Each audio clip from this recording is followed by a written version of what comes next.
இது மன்னராட்சி நடக்குது.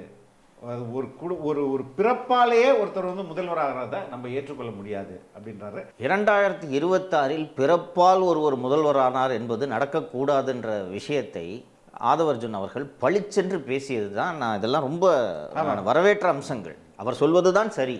இதை இன்னும் சொல்ல போனால் தமிழகத்தில் இருக்கக்கூடிய அத்தனை கட்சிகளும் இதை பேச வேண்டும் என்கிறேன். விஜய் பேசினதுல ரொம்ப 2 முக்கியமான கருத்தை மத்திய அரசு பேசினாரு, மாநில அரசு பேசினாரு. பட் அவர் எங்க வந்து எப்படியா புரிஞ்சு வச்சுக்கிறாரு நான் நினைக்கிறேன். டிஎம்கே ஆட்சின்றது அரித்மெட்டிக் தான். இந்த கூட்டணின்றத உடைச்சிட்டோம்னா டிஎம்கே கவர்மெண்ட் நத்திங் அப்படின்றது, DMK cannot come to power அப்படின்றத அவர் புரிஞ்சுக்கிறாரு.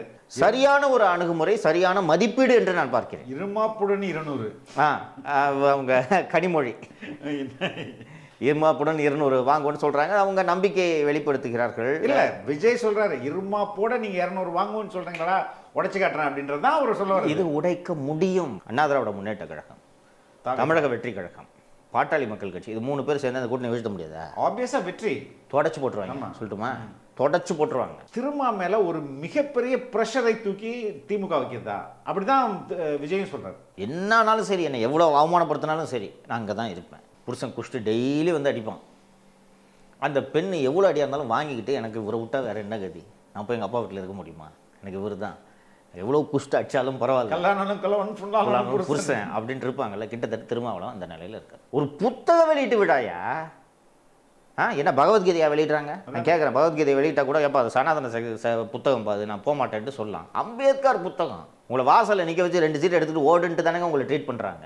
அப்படி இருக்கும் பொழுது நீங்கள் எப்படி நடந்து கொள்ள வேண்டும்? ரொம்ப வெளிப்படையாகவே சொல்கிறார். ஒரு தம்பி பாட்டாளி மக்கள் கட்சி போல நாங்கள் நடந்து கொள்ள வேண்டும். அதில் என்ன தப்பு? என்ன தப்பு? முழுமையாக அவர் மீது இத்தனை ஆண்டுகளாக சமூகம் வைத்திருந்த மரியாதையை திருமாவளவன் அவர்கள் இழந்து விட்டார். அதற்கு என்ன காரணம் என்பது திருமாவளவனின் மனசாட்சிக்கு தான் தெரியும். தனக்கு எதிராக பேசியதாக கூறப்படுற ஆதவர்ஜுன் மீதும் நடவடிக்கை எடுக்கிறார். இது எல்லாம் அவருடைய ஒப்புதலோட தான் நடந்திருக்க முடியும்ன்றது என்னோட கருத்து. இவர் ஒப்புதல் இல்லாமல் இதெல்லாம் நடக்காதுங்க. நிச்சயமாக இதெல்லாம் நடக்காது. விஜய் வந்து இவங்களோட ஆட்டையை கலைச்சு விட்டாரு. என்ன இதனால் இந்த பதட்டம் இவர்களுக்கும் தொற்று. எந்த அளவுக்கு பதட்டம் போயிட்டு ஆளூர் சானவாஸ் சொல்றாரு, ஒரு கூத்தாடின்றாரு சொல்றாரு. விஜய் ஒரு உதயநிதி யாரு? உதயநிதி யாரு? சுதந்திர போராட்ட வீரரா? தண்டி யாத்திரை சென்றவரா? ஜெயலலிதா யாரு? கருணாநிதி யாரு? மாண்புமிகு துணை முதல்வர் அவர்கள் இது இந்த மாதிரி இங்கே மாநாடு இந்த புத்தக வெளியிட்டு விழான்னு கேட்டிங்களா? சினிமா செய்திகளை நான் பார்ப்பதில்லை, ஆனால் சினிமா பார்ப்பறான். ராத்திரியில் போய் சினிமா பார்த்துட்டு அவங்க அப்பா கிளைமேக்ஸில் கண்ணு கலங்கிட்டேன். எவனையுமே சினிமா எடுக்க விடாமல் மொத்த படத்தையும் இவங்களே வாங்கி வச்சுக்கிட்டு வியாபாரம் பார்ப்பாங்க. ஆனால் சினிமா செய்திகளை மட்டும் பார்க்க மாட்டான்.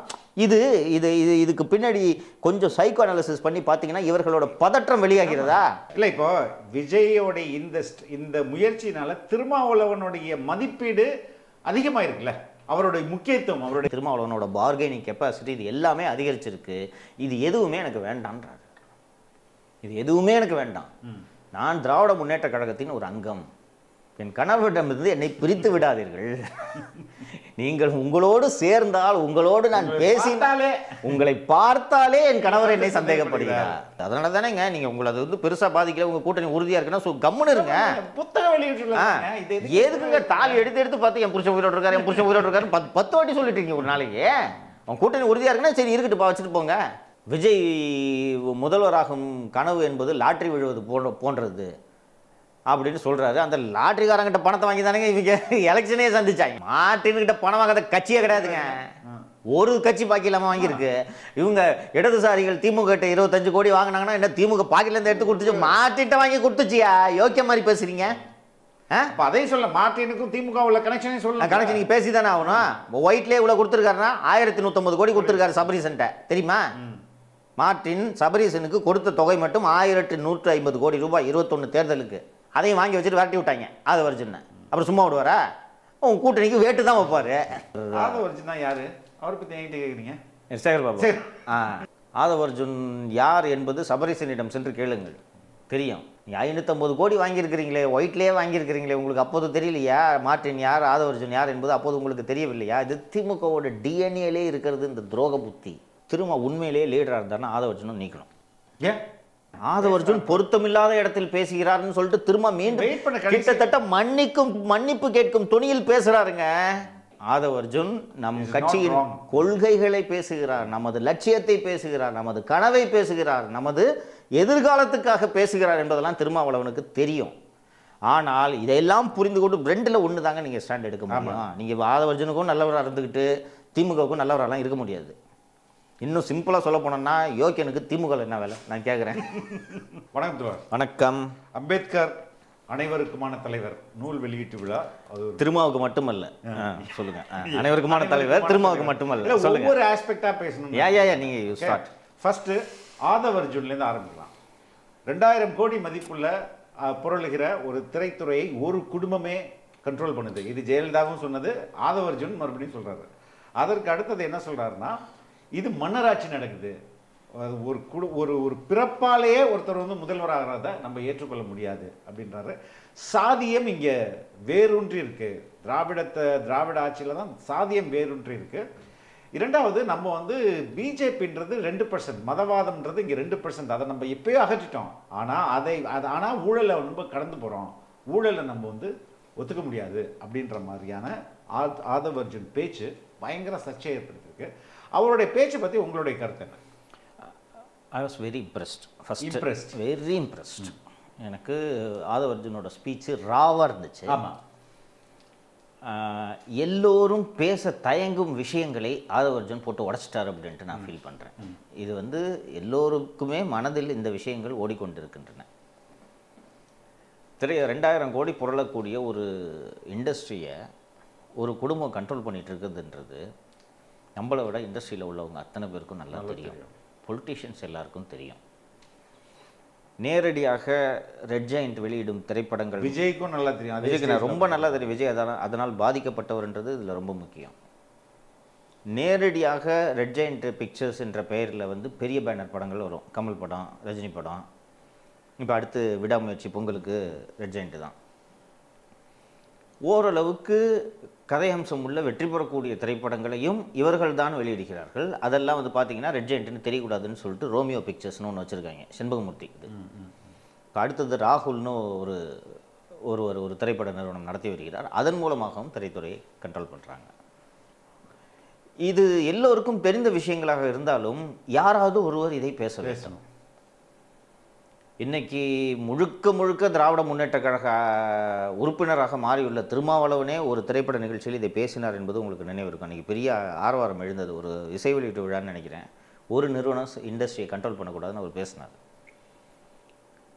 இது இந்த மாதிரி ஒரு மோனோபோலின்னு சொல்கிறத விட ஒரு நிறுவனம் வந்து தங்களது வியாபார நோக்கத்திற்காக அதிகாரம் மற்றும் மிரட்டலின் மூலமாக ஒரு இண்டஸ்ட்ரியை கண்ட்ரோல் பண்ணி வைக்கிறதுன்றது என்றைக்குமே ஆபத்து. அது ஜனநாயக நாட்டில் ஏற்றுக்கொள்ள முடியாதது. ஃபஸ்ட்டு அதை உடச்சி விட்டார். 2026 பிறப்பால் ஒருவர் முதல்வரானார் என்பது நடக்கக்கூடாதுன்ற விஷயத்தை ஆதவர்ஜுன் அவர்கள் பளிச்சென்று பேசியது தான். நான் இதெல்லாம் ரொம்ப வரவேற்ற அம்சங்கள். ஏன் ஆதவர்ஜுனோட ஸ்பீச்சில் நான் ரொம்ப இம்ப்ரெஸ்டுன்னா, திரு ஆதவர்ஜுன் அவர்களுக்கு எது குறித்தும் அச்சமில்லாமல் பேசினார் என்று நான் பார்க்கிறேன். இந்த விஷயம் இப்போ நான் சொன்ன விஷயம் எல்லாருக்கும் தெரிஞ்சது தான். வாயை தொடர்ந்து தனியாக பேசுவாங்க. நீங்கள் இப்போ இந்த ஒரு அறைக்குள்ளே போனீங்கன்னா ஆமாங்க அநியாயம் பண்ணுறாங்க எங்கள் இண்டஸ்ட்ரி, அந்த அளவுக்கு பேசுவாங்க, எல்லாம் பேசுவாங்க. ஆனால் மேடைன்னு வரும்போது அன்பு இளவல் உதயநிதி அப்படின்ட்டு போட்டு உருட்டிக்கிட்டு இருப்பாங்க. அதெல்லாம் இல்லாமல் இந்த மன்னர் பரம்பரை முடிஞ்சிச்சுன்னு நினச்சிட்டு இருக்கோம். இங்கே இன்னும் மன்னர் பரம்பரை ஆட்சி தொடர்ந்துட்டுருக்கு. ஒரு ஜனநாயக நாட்டில் இந்த மன்னர் பரம்பரை ஆட்சியெல்லாம் அனுமதிக்கக்கூடாதுங்க, அது ஜனநாயகமே அல்ல அப்படின்றத போட்டு உடச்சி பேசியதற்காகவே உள்ளபடியாக I was very impressed with Aadhav Arjun speech. And Aadhav Arjun ரொம்ப கான்ஷியஸாக இதை பேசினார்னு நான் பார்க்குறேன். அவருக்கு தெரியும் நம்ம பேசுகிறது யாரை குறித்து பேசுகிறோம், நாம் பேசுவதால் ஏற்படக்கூடிய எந்த இடத்தில் பேசுகிறோம், நாம் பேசுவதால் ஏற்படக்கூடிய தாக்கம் என்ன என்பதையெல்லாம் உணர்ந்து தான் ஆதவர்ஜுன் பேசியிருக்கிறார் என்று நான் பார்க்கிறேன். கூடுதலாக ஆதவர்ஜுனுக்கு எவ்வளோ நாள் தான் இந்த மாதிரி மூடி மறைச்சிக்கிட்டு யாருமே இது பேசாமலாம் உருட்டிக்கிட்டே இருக்க போகிறீங்க? வெளிப்படையாக பேச வேண்டிய நேரம் வந்துவிட்டது. யார் பேசுகிறார்களோ இல்லையோ நான் பேசுகிறேன். திரைமறைவில் பேச வேண்டிய விஷயம் இல்லை, இது நேரடியாக திருமாவளவன் அவர்களின் கருத்துக்கு எதிரான கருத்தாகவும் நான் பார்க்கிறேன். என்ன காரணம் என்றால், விக்கிரவாண்டி மாநாட்டில் வந்து திரு விஜய் அவர்கள் வந்து அரசியலில் அதிகாரத்தை நாங்கள் பகிர்ந்தளிக்கிறோம், பங்குன்னு சொல்லிட்டு சொன்ன உடனே இந்த அதான் 24 மணி நேரமும் பேட்டி கொடுத்துட்டு இருந்தார். விக்கிரவாண்டி மாநாடு முடிஞ்ச பிறகு திருமாவளவன் 48 மணி நேரம் கண்டினியூஸாக யார் மைக்க போட்டாலும் வாங்க வாங்க அப்படின்னு கூப்பிட்டு பேட்டி கொடுத்துட்டார். அப்போ சொன்னது இந்த அதிகாரத்தில் பங்கு என்பதெல்லாம் வந்து தனியாக பேச வேண்டிய விஷயங்கள், பொதுவெளியில் இதெல்லாம் பேசக்கூடாதுன்னு ஆபாசமாக இருந்துச்சு அவர் பேசுனது, அப்படிலாம் சொன்னார். பட் ஆதவ அர்ஜுன் பேசுவது தான் சரி என்கிறேன். ஜனங்க எல்லாம் சேர்ந்து ஃபெலிக்ஸ் இந்த சின்னத்துக்கு ஓட்டு போடுறாரு, நிற்கிறாரு, இந்த சின்னத்தில் நிற்கிறாரு, நாம அவருக்கு ஓட்டு போடுவோம்னு சொல்லிட்டு போடுறது வரைக்கும் தான் எனக்கு தெரியுது. அப்புறம் நீங்கள் போய் திரைமறைவில் நீங்கள் பண்ணுற டீலை வந்து நம்ம ஓட்டு போட்ட மக்களை இன்சல்ட் பண்ணுற மாதிரி இல்லை. இது ஜனநாயகத்தில் இந்த திரைமறைவு அரசியல்ன்றது இருக்கக்கூடாது. ஆமாம். ஸோ ஆதவ அர்ஜுன் வந்து அரசியல் வெளிப்படையாக நடக்க வேண்டும், திரைமறைவில் பேசுகிற வேலை இருக்கக்கூடாதுன்னு சொல்கிறதெல்லாம் உண்மையிலே ஒரு டிரான்ஸ்பரண்ட் டெமோக்ரஸிக்கு இதெல்லாம் எசென்ஷியல் குவாலிட்டிஸ்ன்னு நான் பார்க்குறேன். ஸோ இப்படித்தான் கிட்டத்தட்ட வந்து ஒரு எப்படி அரசியல் இருக்க வேண்டும் என்பதை ஆதவ அர்ஜுன் வெளிப்படையாக சொல்லிவிட்டார். அதுதான் சரி, அவர் சொல்வது தான் சரி. இதை இன்னும் சொல்ல போனால் தமிழகத்தில் இருக்கக்கூடிய அத்தனை கட்சிகளும் இதை பேச வேண்டும் என்கிறேன். திரைமறைவில் நாங்கள் எந்த பேரமும் வச்சுக்க மாட்டாங்க, வெளிப்படையாக எல்லாரும் முன்னாடியும் சொல்கிறோங்க, அதுதானே ஜனநாயகம். அண்டு இந்த காரணங்களுக்காக நான் ஆதவ அர்ஜுனோட ஸ்பீச்சில் ஐ வாஸ் வெரி இம்ப்ரெஸ்டு. மிக மிக வரவேற்கக்கூடிய ஒரு உரையாக நான் பார்க்கிறேன். அடுத்தது விஜய் பேசினதுல ரொம்ப ரெண்டு முக்கியமான கருத்தை, மத்திய அரசு பேசினாரு, மாநில அரசு பேசினாரு. பட் அவர் எங்க வந்து எப்படியா புரிஞ்சு வச்சுக்கிறாரு நான் நினைக்கிறேன். டிஎம்கே ஆட்சின்றது அரித்மேட்டிக் தான், உங்களுடைய கூட்டணி கணக்கு தான். அந்த கூட்டணி கணக்கு 26ல் வந்து செகண்ட் பார்ட் வந்து மக்களை மைனஸ் ஆக்கி விடுவார்கள்ன்றது ஓகே. நான் என்ன சொன்னேன், நான் இப்போ இந்த கூட்டணின்றதை உடைச்சிட்டோம்னா டிஎம்கே கவர்மெண்ட் நத்திங் அப்படின்றது, DMK cannot come to power அப்படின்றதா அவர் புரிஞ்சுக்கிறாரு. அதோடைய வெளிப்பாடு தான் அந்த கருத்தை அவர் வச்சாருன்னு நான் நினைக்கிறேன். அது ஒரு மிக மிக சரியான அண்டர்ஸ்டாண்டிங் தானேங்க. நீங்கள் திமுக வரலாறு எடுத்து பாருங்கள் ஃபெலிக்ஸ். நான் பல இடங்களில் சொல்லியிருக்கேன், இப்போவும் சொல்கிறேன். கூட்டணியே இல்லாமல் தமிழகத்தில் வெற்றி பெற்ற ஒரே கட்சி அதிமுக. வேற எந்த கட்சிக்கும் நீங்கள் இந்த கிரெடிட்டை கொடுக்க முடியாது. 1967 திமுக வெற்றி பெற்ற முதல் தேர்தலில் இருந்து 2021 வரை கூட்டணி கட்சிகளின் தோளில் ஏறி சவாரி செய்து ஆட்சியை பிடித்த கட்சி தான் திராவிட முன்னேற்ற கழகம். அதில் ஒன்றும் சந்தேகமே இல்லை.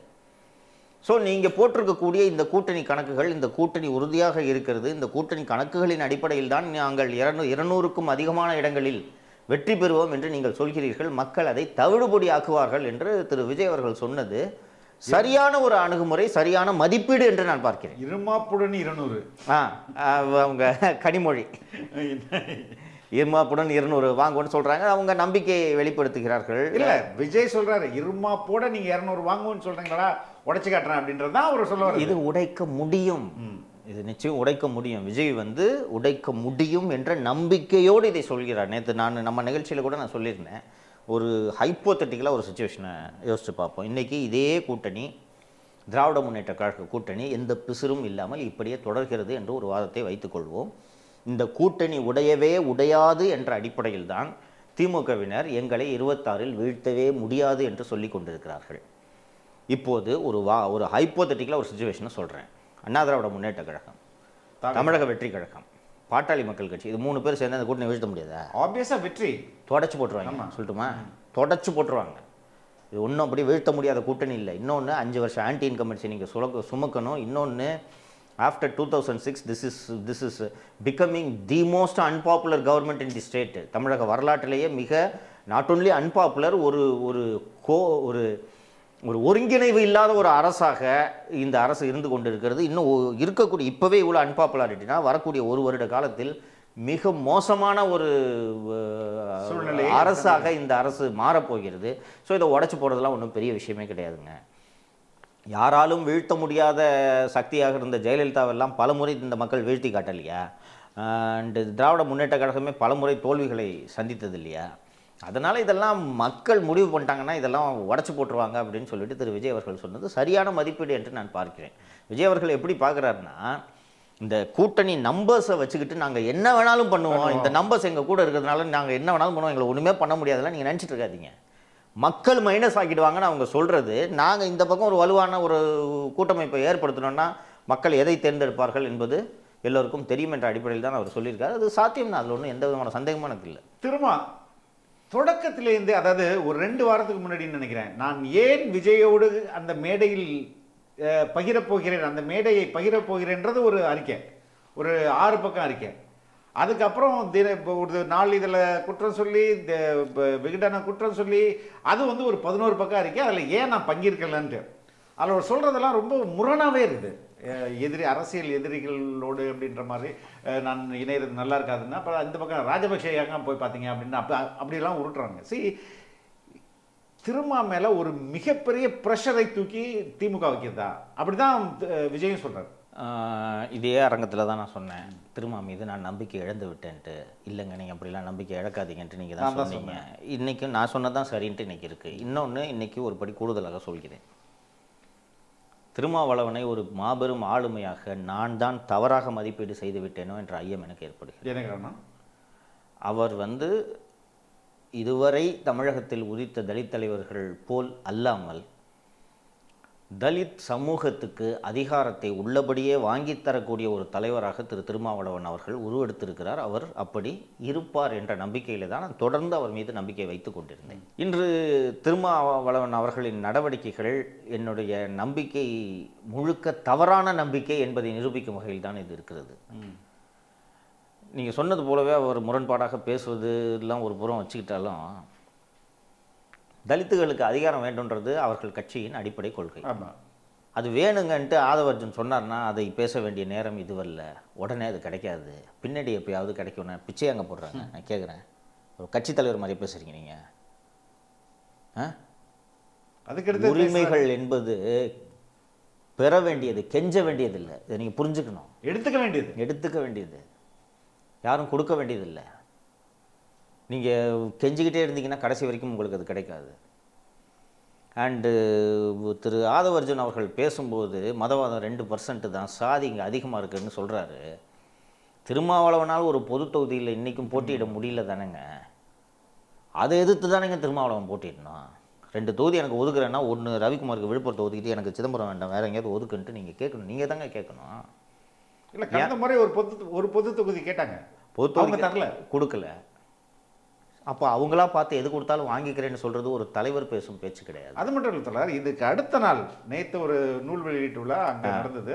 அதில் வந்து சீட்டோட நம்பர் முக்கியம் இல்லை, 2, 6, 10 அது முக்கியம் இல்லை, எங்கே இருக்கிறோன்றதான் முக்கியம். 2 ஓகே தான் அப்படின்ற மாதிரி பேசுறாரு. ஓகே தான்ன்ற மாதிரிலாம் இல்லை, 2 ஓகேன்னு தான் பேசினார். அவர் 2 ஓகேன்னு தான் பேசினார். என்னது இது? What is happening with him? he has lost his stature as a leaderன்றது தான் நம்ம புரிஞ்சுக்கணும். இதற்கு மேல் வந்து அவரை பற்றி விவாதிப்பது இல்லை. இது ரொம்ப முக்கியமான நான் கேட்குறேன். இல்லை, ஒரு புத்தக வெளியீட்டில் ஒரு புத்தகத்தை விஜய் கிட்ட இருந்து வாங்குறதுனால ஒரு கூட்டணி முறியும்னா இது லாஜிக்கே இல்லையே. அந்த அளவுக்கு அவர் திராவிட முன்னேற்ற கழக கூட்டணியால் மிரட்டப்பட்டிருக்கிறாருன்னு தான் புரிஞ்சுக்கணும். இதில் வேற புரிஞ்சுக்கிறதுக்கு இதில் என்ன இருக்குன்னு நினைக்கிறீங்க? அப்படியே வச்சுக்கிட்டா கூட திமுக ஆட்சியில் இருக்கு, இவங்க வந்து ரூலிங் கவர்மெண்ட். இப்போ if they had given a good governance, why should they wait for alliance? Why should they believe in alliance strength? அந்த காலத்தில் எல்லாம் ஒரு 20 வருடங்களுக்கு முன்பாக தமிழகத்தில் கிராமப்புறங்களில் இருக்கக்கூடிய பெண்களின் நிலையை யோசிச்சு பார்த்துருக்கீங்களா? புருஷன் குஷ்டு டெய்லி வந்து அடிப்பான்.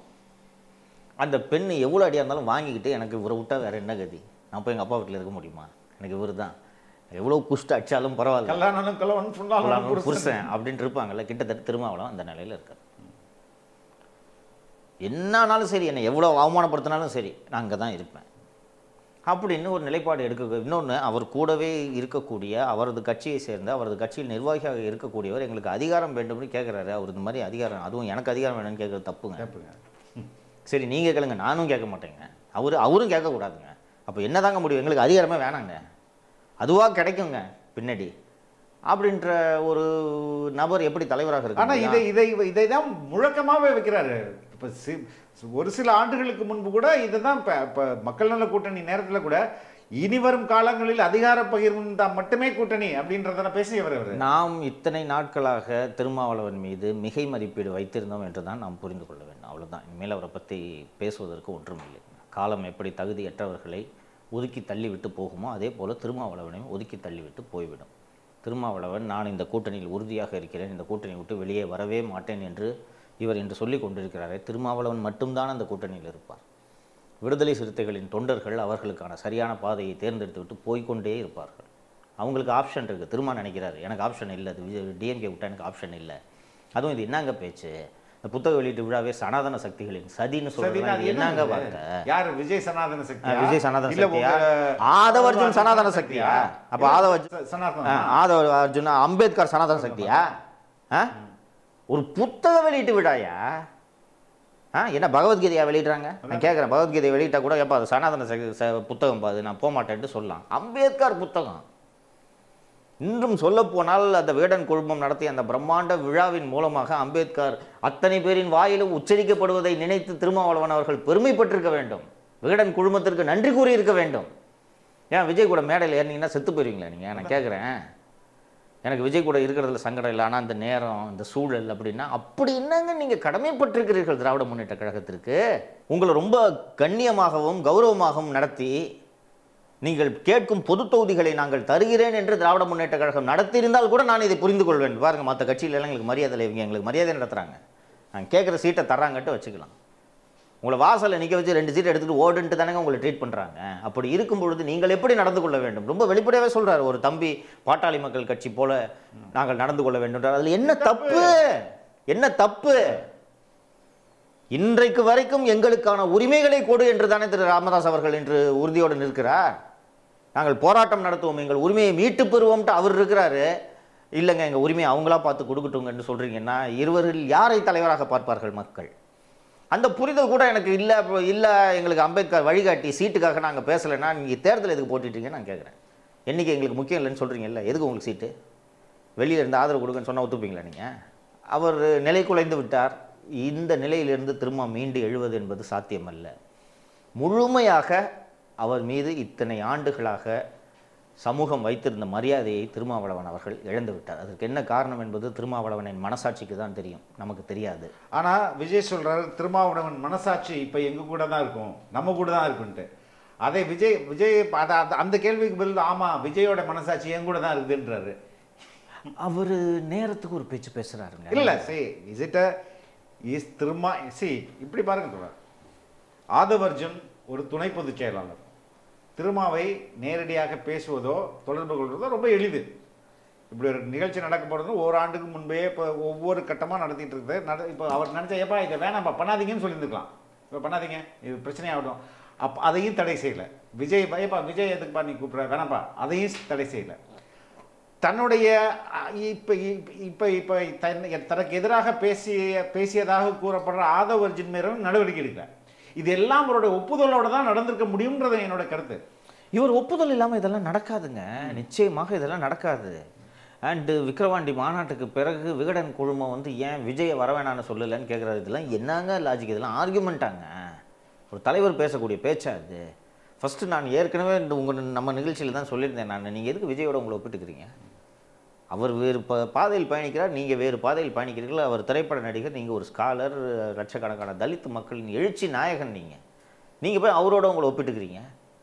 விஜய் இப்போ மாநாடு நடத்தினார்னா அவங்க 10 நாளாக எல்லாரும் பேசுகிறாங்க, நான் கள்ளக்குறிச்சியில் இவ்வளோ பெரிய மாநாடு நடத்துகிறேன், என்னை பற்றி பேசலன்னா இதெல்லாம் என்ன ஒப்பிடு? ஏன் முதலில் உங்களை ஒப்பிடுகிறீர்கள்? அன்கம்பேரபிள் நீங்கள். ஆமாம், அப்படி இருக்கும்போது இப்படிலாம் இதெல்லாம் ஸ்டார்ட் பண்ணிட்டாருனாலே உங்கள்கிட்ட ஆளுமை இல்லைன்னு அர்த்தங்க. நான் மீண்டும் இப்போ திருப்பி சொல்கிறேன், நான் திருமா மீது நாம் அத்தனை பேரும் சேர்ந்து தான் மிகை மதிப்பீடு வைத்திருக்கிறோம். நீங்கள் அந்த தகுதி இல்லாமல் ஒருவரை ஒரு பிம்பத்தை நாம் நம்பிக்கொண்டிருந்திருக்கிறோம் என்று நான் நினைக்கிறேன். வழக்கமாக ஒரு தலித் அமைப்புகளில் எங்களுக்கு இது போதும் என்று நினைக்கக்கூடிய தலித் தலைவர்கள் வரிசையில் திருமாவளவன் சேர்ந்து விட்டார். அவர் மீது பெரிய நம்பிக்கையெல்லாம் இனி வைப்பது என்பது அவசியமில்லை. சனாதன சக்திகள்னு சொல்கிறாரு. அந்த சனாதன சக்தியான பிஜேபியோட கூட்டணி வச்சு தானேங்க 2001 ஒரு மறைமுக கூட்டணி இருக்குதானே இருக்கு. இது தெரியாதா உங்களுக்கு? அதானி கூட, அதானியை வந்து என்ன எங்கே வந்தார் அதானி எதற்கு திராவிட மாப்பிள்ளையை சந்தித்தார்ன்ற கேள்வியை திருமாவளவன் இது வரைக்கும் எழுப்பினாரா? அப்போ இது சனாதன கூட்டணியா தெரியலையா உங்களுக்கு? ராஜ்நாத் சிங்கை அழைத்து எதற்கு நாணயம் வெளியிட்டீர்கள் என்ற கேள்வியை திருமாவளவன் எழுப்பல. அப்போ இவர் பேசுவது பூராவே உண்மைக்கு மாறான விஷயங்களாக இருக்கிறது. 2001 திருமாவளவன் யாருடைய கூட்டணியில் வெற்றி பெற்றார் சொல்லுங்க நீங்கள்? பிஜேபி கூட்டணி தானே. 2002 குஜராத் கலவரம் நடந்த போது அதே பிஜேபி கூட்டணியில் தானே திரும்ப இருந்தார். இன்றைக்கி அப்படியே கையில் ஆசிர் ஊத்துன மாதிரி துடிக்கிறீங்க, ஐயோ சனாதன சக்தின்னு. நீங்கள் உயிருக்கு உயிராக நேசிக்கக்கூடிய திராவிட முன்னேற்ற கழகம் இன்னைக்கு இந்த பாரதிய ஜனதா கூட கள்ள கூட்டணியில் இருக்கிறது என்பது அத்தனை பேருக்கும் தெரிகிறது, இவருக்கு மட்டும் தெரியவில்லை. 2 மணி நேரம் என்ன போய் சந்திச்சு பேசினாரு முதல்வர் பிரதமரை பார்த்து? கேலோ இந்தியாவுக்கு அழைக்கிறதுக்கு தான் போனாரா உதயநிதி பிரதமரை பார்க்கறதுக்கு? இதெல்லாம் இவருக்கு உறுத்தவே இல்லையா? இவரை போய் நீங்கள் ஆளுநருக்கு எதிராக ஆர்ப்பாட்டம் நடத்துக்குன்னு சொல்லிட்டு அப்பாவும் பையன் போய் சமோசா தின்ட்டு வராங்க ராஜ்பவனில். இதெல்லாம் இவருக்கு உறுத்தவே இல்லையா? ஆனால் ஆதவ அர்ஜுன் விஜயோட மேடையை பகிர்ந்து கொண்டது மட்டும் இவருக்கு உறுத்துகிறதா? இப்போ போய் எல்லாம் பார்த்துட்டு வந்தாங்களா? அண்மையில் இப்போ நிர்மலா சீதாராமன் KN வரிசையாக போய்கிட்டு இருக்காங்க. பெரிய கருப்பனுக்கு மோடியை சந்திச்சுன்னாங்க வேலை சொல்லுங்க நீங்கள். இதெல்லாம் அவருக்கு உறுத்தலையா? ஆனால் ஆதவ அர்ஜுன் விஜய் கூட மேடையில் தோன்றுவது அவ்வளவு ஏன் உறுத்துகிறது? நீங்கள் நல்லா பாருங்கள், திருமாவோட ரியாக்ஷனை பாருங்கள், அண்ட் டிஎம்கே ஈகோ சிஸ்டத்தோட ரியாக்ஷனை பாருங்கள். தனியாக பேசணும் தொடர்றது இல்லை 2 ரியாக்ஷனுக்கும் வேறுபாடு இல்லாமல் இருக்கு. ஆமாம். அதுதான் இந்த பதட்டம். விஜய் வந்து இவங்களோட ஆட்டையை கலைச்சு விட்டாரு. என்ன இதனால் இந்த பதட்டம் இவர்களுக்கும் தொற்று. எந்த அளவுக்கு பதட்டம் போயிட்டு ஆளூர் சாணவாஸ் சொல்றாரு ஒரு கூத்தாடின்றது. விஜய் ஒரு உதயநிதி யாரு? சுதந்திர போராட்ட வீரரா? தண்டி யாத்திரை சென்றவரா? ஜெயலலிதா யாரு? கருணாநிதி யாரு? இந்த வார்த்தையெல்லாம் இது பதற்றத்தின் வெளிப்பாடு. இவர் அது நம்ம மாண்புமிகு துணை முதல்வர் அவர்கள் இது இந்த மாதிரி இங்கே மாநாடு இந்த புத்தக வெளியீட்டு விழான்னு கேட்டிங்களா? சினிமா செய்திகளை நான் பார்ப்பதில்லை, ஆனால் சினிமா பார்ப்பறான். ராத்திரியில் போய் சினிமா பார்த்துட்டு அவங்க அப்பா கிளைமேக்ஸில் கண்ணு கலங்கிட்டேன். ரிவ்யூ போடுவாங்க, குடும்பத்தோடு உட்காந்து ரிவ்யூ போடுவாங்க, கதை கேட்பாங்க. எவனையுமே சினிமா எடுக்க விடாமல் மொத்த படத்தையும் இவங்களே வாங்கி வச்சுக்கிட்டு வியாபாரம் பார்ப்பாங்க. ஆனால் சினிமா செய்திகளை மட்டும் பார்க்க மாட்டோம். இதுக்கு பின்னாடி கொஞ்சம் சைக்கோ அனாலிசிஸ் பண்ணி பார்த்தீங்கன்னா இவர்களோட பதற்றம் வெளியாகிறதா? இது என்ன பதில்? இது சினிமா செய்திகள் நான் பார்ப்பதில்லை, நீங்கள் ஒரு லீடரு. ஆமாங்க நடந்துச்சுங்க, நானும் பார்த்தேங்க டிவியில். நீங்கள் அந்த நிகழ்ச்சியே பார்க்கலன்னா அண்ணாநகர் கார்த்தியும் TRB ராஜாவும் சேர்ந்துக்கிட்டு எப்படியாவது இந்த விஜய் பற்றி பேசுகிற இந்த நரேட்டிவை மாற்றணும்னு விடிய உட்காந்து தான் இவங்க எல்லாரையும் சேர்ந்து திட்ட விட்டுது. ஏதாவது ஒரு பிரச்சனையை உருவாக்கி இந்த திசை திருப்பணும்னு பார்த்தாங்க. பட் ஆதவ அர்ஜுன் தான் 2 நாட்களாக இன்று வரை ஹீரோவாக சமூக வலைத்தளங்களிலும் மற்ற விவாத மேடைகளிலும் திகழ்ந்து கொண்டிருக்கிறார். இவர்களுடைய பதட்டம் வெளிப்படுகிறதுங்க. இவர்கள் ஒரு விளம்பரத்தின் மூலமாகவே ஆட்சி நடத்தி முடித்து விளம்பரத்தின் மூலமாகவே 26 தேர்தலிலும் எளிதாக வெற்றி பெற்று விட்டலாம். விளம்பரம் ப்ளஸ் பணம் என்று நினைத்தார்கள். விஜய் அதை உடச்சி விட்டாரு. நீ தனியாக உடச்சி விடாத, நானும் கூட சேர்ந்து வரேன்ட்டு ஆதவ அர்ஜுன் சேர்ந்துக்கிட்டாரு. இதெல்லாம் இவர்களின் பதற்றத்தை அதிகரித்திருக்கிறது. இது வந்து மக்களுக்கு நல்லதா இல்லையா? 100% இது உடைச்சு விடுறதுனால மக்கள் பயன்படுறாங்களே. நிச்சயமாங்க. இப்படிப்பட்ட இன்னும் சொல்ல போனோம்னா உண்மையான சனாதன சக்தி திராவிட முன்னேற்ற கழகம் மற்றும் அவர்களது கூட்டணி கட்சிகள் தான் உண்மையான சனாதன சக்திகள். ஏன் சனாதனம் என்றால் என்ன? ஒரே தொழில், அப்பா பார்த்த தொழிலில் புள்ள செய்யணுன்றது தான் சனாதனம். கருணாநிதி பார்த்த தொழிலில் ஸ்டாலின் பார்க்குறாரு, ஸ்டாலின் பார்த்த தொழிலை உதயநிதி பார்க்குறாரு, உதயநிதி பார்த்த தொழிலில் இன்பநிதி பார்க்குறது தான் இப்போ படத்துக்கு கதை கேட்டுக்கிட்டு இருக்காங்க. எப்படியாவது பிள்ளைய ஹீரோ ஆக்கிடலான்ட்டு. இந்த சனாதனத்தை ஏற்றுக்கொள்பவர்கள் தானே சனாதன சக்திகளாக இருக்க முடியும். துரைமுருகனுக்கு மொத்த கட்சியுமே அப்படித்தாங்க, மொத்த கட்சியுமே அப்படித்தான். ஆனால் இந்த வாரிசு அரசியலை, இந்த சனாதன முறையை நான் ஏற்றுக்கொள்கிறேன் என்று திருமாவளவன் நிற்கும்போது அவர்களும் இவர் இந்த கூட்டத்தை சேர்ந்தவர் என்று தானே நாம் கருத முடியும். மக்களுக்கு இது நல்லதா இல்லையான்னு கேட்டிங்கன்னா ஜனநாயகத்துக்கு இது 100% நல்லது. There should be a level playing field. ஓகேங்களா? இன்னைக்கு அந்த லெவல் பிளேயிங் அது நேச்சர் அப்படிதாங்க இவால்வ் ஆகும். மார்க்கெட்ல எப்படி மொனோபொலியோ அரசியல்ல இதான் மொனோபொலி. ஆமா, அது இருக்கு. மொனோபொலி எல்லா இடத்துலயும் தவிர இப்போ பிஜேபி இதை தானே செஞ்சுக்கிட்டு இருக்கு, அதை தான் இவர்களும் செய்கிறார்கள். ஸோ ஜனநாயகத்துக்கும் மக்களுக்கும் இது நிச்சயமாக. இன்னொன்று, ஏன் இது மக்களுக்கு நல்லதுன்னா we are giving an option to the people. இவ்வளவு நாட்களாக விஜய் ஒரு பக்கம் வாக்குகளை உடைப்பார், அண்ணா திராவிட முன்னேற்ற கழகம் ஒரு பக்கம் வாக்குகளை பிரித்து கொள்ளும், நாம் தமிழர் ஒரு பக்கம் வாக்குகளை பிரித்து கொள்ளும், மீதம் இருக்கக்கூடிய எல்லா வாக்குகளையும் இந்த திமுக கூட்டணி கட்சிகள் ஒன்றாக சேர்ந்து எளிதாக வெற்றி பெறுவார்கள் என்ற நிலை மாறி இவர்களுக்கு எதிரணியில் இருக்கக்கூடியவர்கள் ஒன்றாக இப்போது சேர்ந்தார்கள் என்றால் நிச்சயமாக திராவிட முன்னேற்ற கழகம் வீழ்த்தக்கூடிய சக்தி தான் என்பது வரக்கூடிய தேர்தலில் நிரூபணமாக போகிறது. அது மட்டும் அல்லாமல்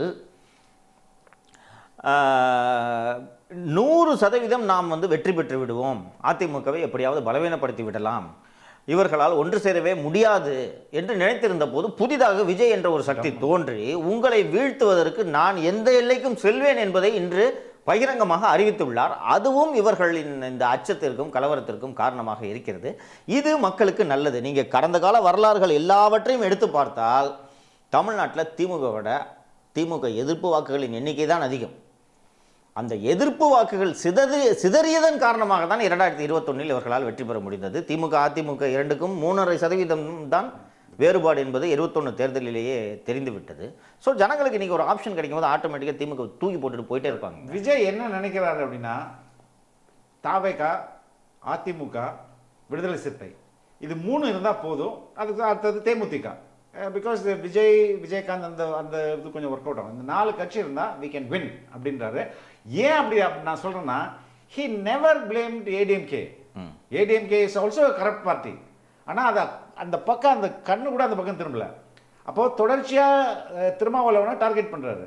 ஸோ இந்த 3 ஆல்ரெடி அவங்கள்ட்ட தேமுதிக இருக்குது, இது போதும் இல்லை? இதை ஏன் திரும்ப புரிஞ்சுக்கலையா?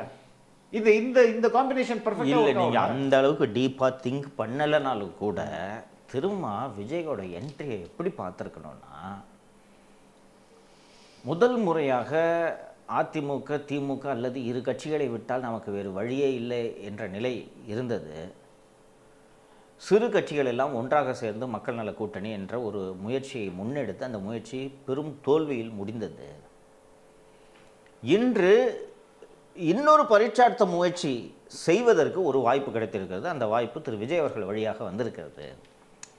அந்த வாய்ப்பை பயன்படுத்தி நமக்கான பேர வலிமையை அதிகரிக்க வேண்டும் என்பதுதான் திருமாவளவனோட அணுகுமுறையாக இருந்திருக்கணும். இவ்வளவு நாட்கள் எங்களை கிள்ளுக்கீரைகள் போல நீங்கள் நடத்தி கொண்டிருந்தீர்கள், இனி நீங்கள் எங்களை கிள்ளுக்கீரைகளாக நடத்த முடியாது அப்படின்ட்டு இதை ஒரு வாய்ப்பாக பார்த்துருக்கணும். விஜய் அவர்களை 2 திராவிட கட்சிகளையும் செக்கில் வைக்கிறதுக்கு விஜய் ஒரு அற்புதமான கருவியாக திருமாவளவனுக்கு தோன்றியிருக்க வேண்டும். மாறாக நீங்கள் விஜய் அவர்களை பற்றி பேசினாலே என் கணவர் என்னை சந்தேகப்படுவார் என்ற அச்சத்திற்கு ஒரு பெண்மணி ஆளாவதை போல திருமாவளவன் நடந்து கொள்கிறார் என்று நான் பார்க்கிறேன். அதன் காரணமாக அதான் நான் ஏற்கனவே சொன்னதுதான், வேற இல்லை. இப்போ விஜயோட இந்த முயற்சியினால திருமாவளவனுடைய மதிப்பீடு அதிகமாக இருக்குல்ல, அவருடைய முக்கியத்துவம் தேவை வலிமை, திருமாவளவனோட முக்கியத்துவம், திருமாவளவனோட வலிமை, திருமாவளவனோட பார்கெனிங் கெப்பாசிட்டி, இது எல்லாமே அதிகரிச்சிருக்கு. இது எதுவுமே எனக்கு வேண்டான்றாரு. இது எதுவுமே எனக்கு வேண்டாம், நான் திராவிட முன்னேற்ற கழகத்தின் ஒரு அங்கம், என் கணவரிடமிருந்து என்னை பிரித்து விடாதீர்கள். நீங்கள் உங்களோடு சேர்ந்தால், உங்களோடு நான் பேசினாலே, உங்களை பார்த்தாலே என் கணவர் என்னை சந்தேகப்படுகிறார். என் கணவர் என்னை திடீரென்று கைவிட்டு விட்டால் நான் எங்கே செல்வது? இது சசிகலா சொன்னாங்களே, ஓபிஎஸ் ஸ்டாலினை பார்த்து சிரிக்கிறாருன்ட்டு. பார்த்து கொள்கின்றனர், சிரித்து கொள்கின்றனர், பேசிக் கொள்கின்றனர் சொன்னார்ல, கிட்டத்தட்ட அது போலத்தான் அவர் நடந்து கொள்கிறார். ரொம்ப வலிமையற்ற ஒரு கான்ஃபிடென்ட் இல்லாத ஒரு அரசியல் கூட்டணியா இருக்குது அப்படின்றதுதான் என்னுடைய திமுக கூட்டணி. ஏங்க இது ஒரு ஆர்டிஃபிஷியலான கூட்டணி. கொஞ்சம் யோசிச்சு பாருங்க. இடதுசாரிகள், விடுதலை சிறுத்தைகள், தமிழ்நாடு முஸ்லிம் முன்னேற்ற கழகம், இவையெல்லாம் அதற்கென்று ஒரு கொள்கைகளை வைத்திருக்கக்கூடிய கட்சிகள். இந்த கட்சிகளில் எந்த கட்சியுமே திராவிட முன்னேற்ற கழக ஆட்சியில் இன்று நடந்து கொண்டிருக்கக்கூடிய அக்கிரமங்களை, அட்டூழியங்களை, அநியாயங்களை சகித்து கொண்டு இருக்கவே முடியாது. ஆனாலும் இவர்கள் இப்படி சகித்து கொண்டு இருக்கிறார்கள் என்றால் தேர்தல் செலவுக்கு திராவிட முன்னேற்ற கழகம் அள்ளித்தரும் பணம்தான் காரணமாக இருக்க முடியும் என்று நான் நம்புகிறேன். இதுவரை வரலாற்றிலேயே இல்லாத அளவுக்கு உண்டியல் குலுக்கிகள் என்று பெயர் பெற்ற இடதுசாரி தோழர்களே 25 கோடியை வாங்கி கொண்டு தேர்தலை சந்தித்திருக்கிறார்கள் என்பது ஆவணங்களின் மூலமாக வெட்ட வெளிச்சத்திற்கு உள்ளாகி இருக்கிறது. அதே போல இந்த தேர்தலிலும் அறிவாலயம் படியளக்கும் நாம் சிக்கல் இல்லாமல் தேர்தலை சந்திக்கலாம். இதே போல படியளப்பதற்கு சேலத்து படியளக்கும் பெருமாள் இந்த அளவுக்கு முன்வர மாட்டார் என்பதால் நாம் இங்கே பெரிய அளவில் படியளக்கக்கூடிய சித்தரஞ்சன் சாலை பெருமாளிடமே நாம் சரணாகதி அடைந்து விடலாம் என்று இடதுசாரி கட்சிகளும் இதர கட்சிகளும் கருதுகின்றன என்பதை தாண்டி இதில் பேசுவதற்கு எதுவும் இருப்பதாக எனக்கு தெரியவில்லை. இன்னும் சொல்லப்போனால் முருகனுக்கு அரசு விழா எடுத்த போதே தமிழ்நாடு முஸ்லீம் முன்னேற்ற கழகத்திற்கு உறுத்தி இருக்க வேண்டும். புரியுதுங்களா? நான் திருப்பி சொல்கிறேன், முருகனும் சாமி தான், நபிகளும் சாமி தான், எல்லாருக்கும் சாமி தான். ஆனால் அரசு இதை விழாவாக எடுக்கக்கூடாது. அப்போ ஆமாம், அப்போ ஒரு கிறித்துவனும் ஒரு இஸ்லாமியனும் இதை எப்படி பார்ப்பான்? அரசுக்கு சாமிக்கு விழா எடுக்கிறதாங்க வேலை. அதுவே உறுத்தில் நீங்கள் முட்டு கொடுத்துட்ருக்கீங்க. விஜய் முதல்வராகும் கனவு என்பது லாட்ரி விழுவது போன்றது அப்படின்னு சொல்கிறாரு. அந்த லாட்ரிக்காரங்கிட்ட பணத்தை வாங்கி தானேங்க இவங்க எலெக்ஷனே சந்திச்சாங்க. அதை தான் சொல்ல வந்தேன். ஏன்னா ஆதவர்ஜுனை நீ ஒரு பெரிய பணக்காரனுடைய மருமகன் ஆகிட்ட, அந்த பணக்காரனுடைய அந்த மாமனாருக்கும் திமுகவும் உள்ள உறவு சொல்ல மாட்டாங்க இல்லையா? ஆமாம், ஏங்க மாட்டின்கிட்ட பணம் வாங்காத கட்சியே கிடையாதுங்க. ஒரு கட்சி பாக்கி இல்லாமல் வாங்கியிருக்கு. இவங்க இடதுசாரிகள் திமுக கிட்ட 25 கோடி வாங்கினாங்கன்னா என்ன திமுக பாக்கிலேருந்து எடுத்து கொடுத்துச்சு, மாற்றிட்ட வாங்கி கொடுத்துச்சியா? யோக்கிய மாதிரி பேசுறீங்க. அப்போ அதையும் சொல்ல, மார்ட்டினுக்கும் திமுக உள்ள கனெக்ஷனே சொல்ல. கணக்கு நீங்கள் பேசி தானே ஆகணும். ஒயிட்லேயே இவ்வளோ கொடுத்துருக்காருன்னா 1150 கோடி கொடுத்துருக்காரு சபரீசன்ட்ட, தெரியுமா? மார்ட்டின் சபரீசனுக்கு கொடுத்த தொகை மட்டும் 1150 கோடி ரூபாய் 21 தேர்தலுக்கு. அது இல்லாமல் எலக்ட்ரல் பாண்டு வேற, அது தனி. அது வெளியில் கணக்கில் வந்திருக்குது, அதனால் அதை நீங்கள் சேர்க்காதீங்க. கணக்கில் அதுவும் கொடுத்த அமௌண்ட்டு 1150 கோடி. அதையும் வாங்கி வச்சுட்டு விரட்டி விட்டாங்க. அது வருச்சுன்னு அப்புறம் சும்மா விடுவாரா? உங்கள் கூட்டணிக்கு வேட்டு தான் வைப்பார். எப்படி சும்மா இருப்பார் நீங்கள் நினைக்கிறீங்க? கூட்டணி இன்னொன்று திரும்ப மீண்டும் மீண்டும் விஜய் கூட்டணியில் குழப்பத்தை ஏற்படுத்த முயற்சி செய்கிறான்னு சொல்கிறாரு.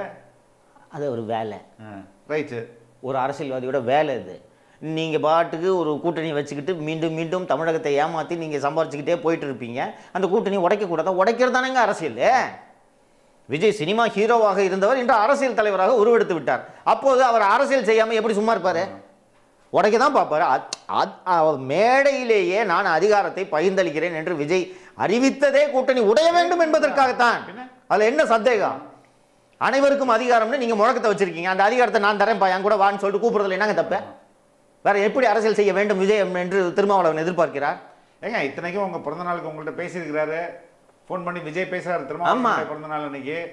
ஒரு சாஃப்ட் கார்னர் தொடர்ச்சியிலேருந்து காட்டிட்டே வந்து நல்லா தாங்க இருந்தார். ஒரு 5-6 மாசமாக தான் இவருக்கு என்னாச்சுன்னே தெரியல. இவ்வளவு மோசமாக மாறுவான்லாம் நான் நினைக்கவே இல்லைங்க. ஒரு பெரும் நம்பிக்கையோடு இவரை பார்த்துருந்தேன். அது எல்லாத்தையும் உடச்சி போட்டு போயிட்டாரு இவர். தான் யாரு அவரை பற்றி என்கிட்ட கேட்குறீங்க? சேகர் பாபு. அப்புறம் அதற்கு பிறகு வந்து விஜயை தற்குறின்றார். ஆமாம். ஆதவ் அர்ஜுன் யார் என்பது சபரீசனிடம் சென்று கேளுங்கள், தெரியும். நீ 550 கோடி வாங்கியிருக்கிறீங்களே, ஒயிட்லேயே வாங்கியிருக்கிறீங்களே, உங்களுக்கு அப்போது தெரியலையா மார்ட்டின் யார், ஆதவ் அர்ஜுன் யார் என்பது அப்போது உங்களுக்கு தெரியவில்லையா? இது திமுகவோட டிஎன்ஏலே இருக்கிறது இந்த துரோக புத்தி. வாங்கி பொறுக்கி தின்னுட்டு அதற்கு பிறகு இந்த மாதிரி பேசுவது என்பது திமுகவோட இந்த நன்றி கெட்டத்தனம் என்பது திமுகவோட டிஎன்ஏவிலேயே இருக்குது. ஆனால் ஒரு விஷயம் சொல்கிறேன் ஃபெலிக்ஸ், காலம் கூடி வருகிறது. தேர்தலுக்கு இன்னும் 1.5 ஆண்டுகள் இருந்தாலும் இந்த இன்று இருக்கக்கூடிய இந்த அரசியல் சூழல் என்பது நீங்கள் ஒரு 6 மாதத்துக்கு அல்லது 4 மாதங்களுக்கு முன்பு கேட்டீர்கள் என்றால் கூட திமுக கூட்டணி வீழ்த்த முடியாத ஒரு சக்தி என்ற ஒரு பிம்பத்தை அவர்கள் கட்டமைத்துக் கொண்டிருந்தார்கள். ஜனநாயகம் என்பது அப்படி இருக்க முடியாது என்பதைத்தான் தமிழகம் இன்று நிரூபித்துக் கொண்டிருக்கிறது. இந்த புத்தக வெளியீட்டு விழாவும் அதை தொடர்ந்து நடக்கும் நிகழ்வுகளும். புத்தக வெளியீட்டு விழா இந்த மொமெண்டம் கிரியேட் பண்ணிருக்கீங்க. அந்த அரசியல் எலெக்ஷன் மொமெண்டம் இது உருவாக்கி விட்டுருக்கு. 100% விஜயோட விக்கிரவாண்டி மாநாடே வந்து ஒரு மொமெண்டத்தை உருவாக்கிடுச்சுங்க. அதற்கு பிறகு இந்த புத்தக வெளியீட்டு விழா இந்த மொமெண்டத்தை அடுத்த கட்டத்துக்கு கொண்டு போயிடுச்சு. இன்னைக்கு நீங்கள் இதை பற்றி பேசாமல் இந்த சலசலப்பை நீங்கள் புறந்தள்ளி விட்டு எந்த அரசியல் கட்சியும் இன்று இருக்க முடியாது. அதனால தானேங்க நீங்கள் உங்களை அது வந்து பெருசாக பாதிக்கல, உங்கள் கூட்டணி உறுதியாக இருக்குன்னா கம்முன்னு இருங்க. புத்தக வெளியீட்டு எதுக்குங்க தாலி எடுத்து பார்த்து என் புருஷன் உயிரோடு இருக்காரு, என் புருஷன் உயிரோடு இருக்காரு 10 வாட்டி சொல்லிட்டு இருக்கீங்க ஒரு நாளைக்கு. உன் கூட்டணி உறுதியாக இருக்குன்னா சரி இருக்கட்டுப்பா, வச்சுட்டு போங்க. உங்களுக்கு அது உறுத்துகிறது. பிறப்பால் ஒருவர் முதல்வராவது 2026 நடக்காது என்று ஆதவ் அர்ஜுன் சொன்னதுதான் உதயநிதியை அத்தனை கோபப்படுத்தி இருக்கிறது. தாலுக்கு அறிவே இல்லையா? பிறப்பால் ஒன்றும் அதான் அவ்வளோங்க, அந்த ஆளுக்கு தெரியாது இது அப்படின்னு நீங்கள் பேசுறது. உங்கள் தந்தையும் பிறப்பால் முதல்வரானவர் தான், மக்கள் வாக்களித்து தேர்ந்தெடுக்கப்பட்டார்ன்றதெல்லாம் எங்களுக்கு தெரியும். தலைவரா எப்படி ஆனாரு? திமுக தலைவரா? சரி, இவர் எப்படி துணை முதல்வர் ஆனாரு? சரிங்க, உங்க அப்பா பிறப்பால் ஆகலைங்க, மக்கள் வாக்களித்து முதல்வர் ஆனாரு, நீங்க எப்படி துணை முதல்வர் ஆனீங்க? அந்த கட்சியில் வேற எந்த கேண்டிடேட்டுமே இல்லை. மற்ற எல்லா கேண்டிடேட்டையும் விட்டுருங்க. துரைமுருகனுக்கு கூட அந்த தகுதி இல்லையா? துரைமுருகன் அனுபவம் என்ன, வயது என்ன, எத்தனை ஆண்டுகளாக மாணவர் அணி காலம் முதல் 60கள் முதல் திராவிட முன்னேற்ற கழகத்தில் இருக்கக்கூடிய துரைமுருகனுக்கு இல்லாத தகுதி ஸ்டாலினின் மகன் என்பதை தவிர எப்படி உதயநிதிக்கு வந்தது என்ற கேள்வி. இதைத்தானே ஆதவ் அர்ஜுன் சொன்னாரு. உங்களுக்கு அப்படி கோபம் வருது? அதனால தான் கோபம் வருது. ஏனென்றால் ஆதவ் அர்ஜுன் பேசுவது உண்மை என்பது இங்கே இருக்கக்கூடிய அத்தனை பேருக்கும் தெரியும். ஒரு அமைச்சர் பாக்கி இல்லாமல் வரிசையாக வந்து தாமான் பரசன், ரகுபதி ஒவ்வொருத்தராக வந்து உதயநிதிக்கு இளமையிலேயே தகுதி பெற்றவர். ஒரு துர்கா நீ ப்ரெக்னெண்ட்டாக இருக்கும்போது ஸ்கேன் எடுத்து பார்த்தா உள்ள திமுக ஓடியோடு இருந்தார் இவர். இப்படி வரிசையாக இவர்கள் வந்து பேசுவதற்கெல்லாம் காரணம் ஆதவ் அர்ஜுன் பேசுவது உண்மை என்பது இவர்கள் அத்தனை பேருக்கும் தெரியும். தெரிந்ததனால்தான் இவர்கள் இப்படி பேசுகிறார்கள். அண்ட் இன்னொன்று, ஒரு விஜய் மாதிரி ஒரு பெரிய ஸ்டாரு நீங்கள் 200+ போடுற கணக்கு உடச்சி போடுறீங்க ஏரியா அப்படின்னு சொல்லும்போது நாம போட்ட கணக்கு தான். ஏடிஎம்கே இவங்களும் சேர்ந்தாங்கன்னா என்ன ஆகும்? முடிஞ்சது. நான் நிச்சயமா இதுதான் நடக்கும்னு நான் சொல்றேன்.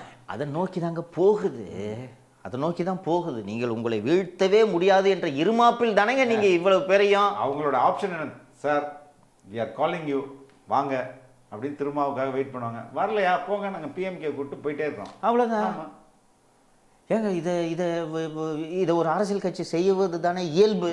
எப்படியா இருந்தாலும் வெற்றி அவங்களுக்கு தான். இன்னொன்று, பாட்டாளி மக்கள் கட்சியோடு கடந்த காலத்தில் அண்ணா திராவிட முன்னேற்ற கழகம் கூட்டணி வைத்ததே இல்லையா? ஏங்க இதுக்கு முன்னாடி எலெக்ஷனில் கூட பிஎம்கேவோட தானே இருந்தாங்க. 2021 தேர்தலில் பிஎம்கேவோடு தானே அவர்கள் போட்டியிட்டார்கள். இன்னொன்று, இப்போ பிஎம்கேக்கு என்ன வழி? திருப்பி பிஜேபி கூட போட்டிட்டு எல்லா தொகுதியிலும் தோக்கிறதா? இல்லை, அல்லது கூட்டணி சேர்ந்து ஒரு குறைந்தது 10 எம்எல்ஏக்களாவது பெறுவதா? டாக்டர், பெரிய டாக்டரும் சரி சின்ன டாக்டரும் சரி என்ன முடிவு எடுப்பாங்க? எது வேணாலும் பின்னாடி டிஸ்கஸ் நடக்கும். அவர்கள் வெற்றி, இன்னொன்று பாட்டாளி மக்கள் கட்சியின் வரலாறே வெற்றி பெறும் கூட்டணியில் இருப்பது தானே, வெற்றி கூட்டணி தானே. ஆமா. அப்படி இருக்கும்போது நேச்சுரலா அவர்களுக்கு பாட்டாளி மக்கள் கட்சிக்கு அண்ணா திராவிட முன்னேற்ற கழகம் தேவை, அண்ணா திராவிட முன்னேற்ற கழகத்துக்கு பாட்டாளி மக்கள் கட்சி தேவை. இது ஒன்று மட்டும் சொல்லி முடிச்சுக்கிறேன். 1,40,00,000 தலித் ஓட்டர்ஸ் இருக்கிறாங்க அப்படின்ற அவர் கடந்த தரவுகளோட சொல்றாரு. கடந்த 2011 சென்சஸை பேஸ் பண்ணி சொல்றாரு அவரு. அப்போ இவ்வளவு நம்பர்ஸ் இருக்கவங்களுக்கு ஏன்டா ரெப்ரசன்டேஷன் தர மாட்டேங்குதுன்னு கேட்குறாரு. இதுதானங்க விடுதலை சிறுத்தைகளின் அடிப்படை கொள்கை. அதை மேடையிலேயே சொல்றாரு. 1,40,00,000 பேர் இருக்கான், மினிஸ்ட்ரியில் எத்தனை பேருப்பா இருக்கான்? சம்பிரதாயமான ஆதி திராவிட நலத்துறை மற்றும் கூடுதலாக ஒரு துறையை கொடுத்து விட்டு நீங்கள் முடித்து விடுகிறீர்கள். 1,40,00,000 பேர் இருக்கக்கூடிய ஒரு சமூகத்துக்கு உரிய பிரதிநிதித்துவம் கொடுக்கப்படவில்லை. தமிழகத்தில் மதவாதம் இருக்கிறது, ஆனால் மதவாதம் இல்லை, ஆனால் சாதியவாதம் தான் இங்கே இருக்கிறது.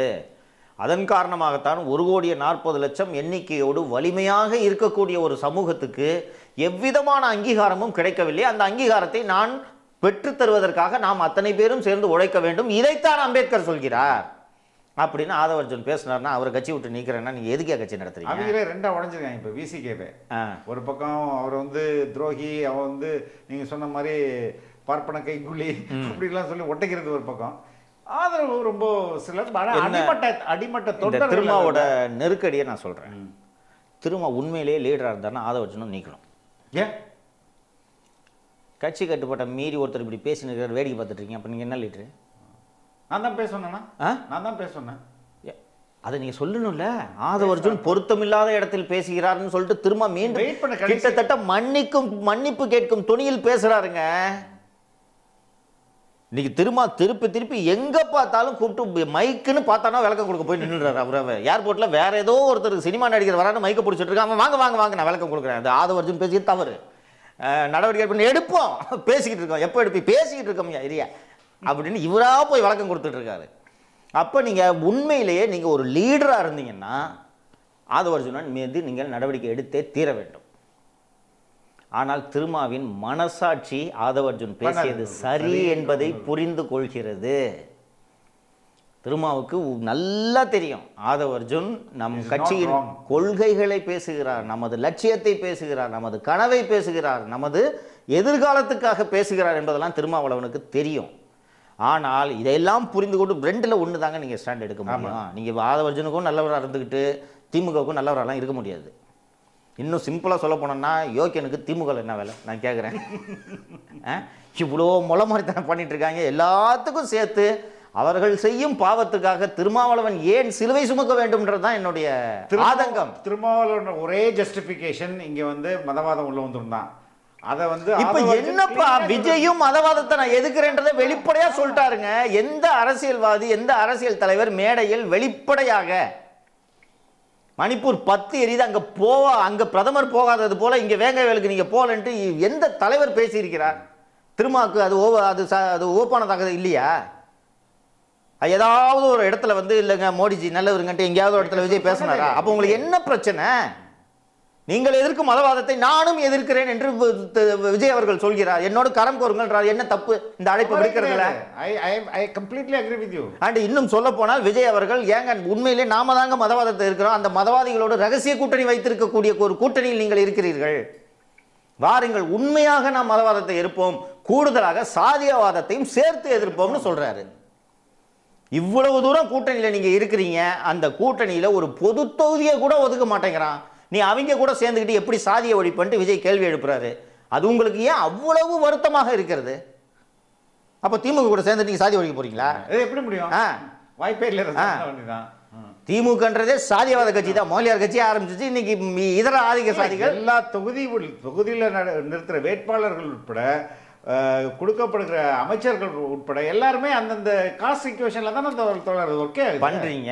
அப்போது எப்படி நம்ம சாதி ஒழிப்பு தலித் சமூகத்தை சேர்ந்தவர்களுக்கு 2 பேரை தாண்டி எத்தனை பிரதிநிதித்துவம் கொடுத்துருக்கீங்க நீங்க?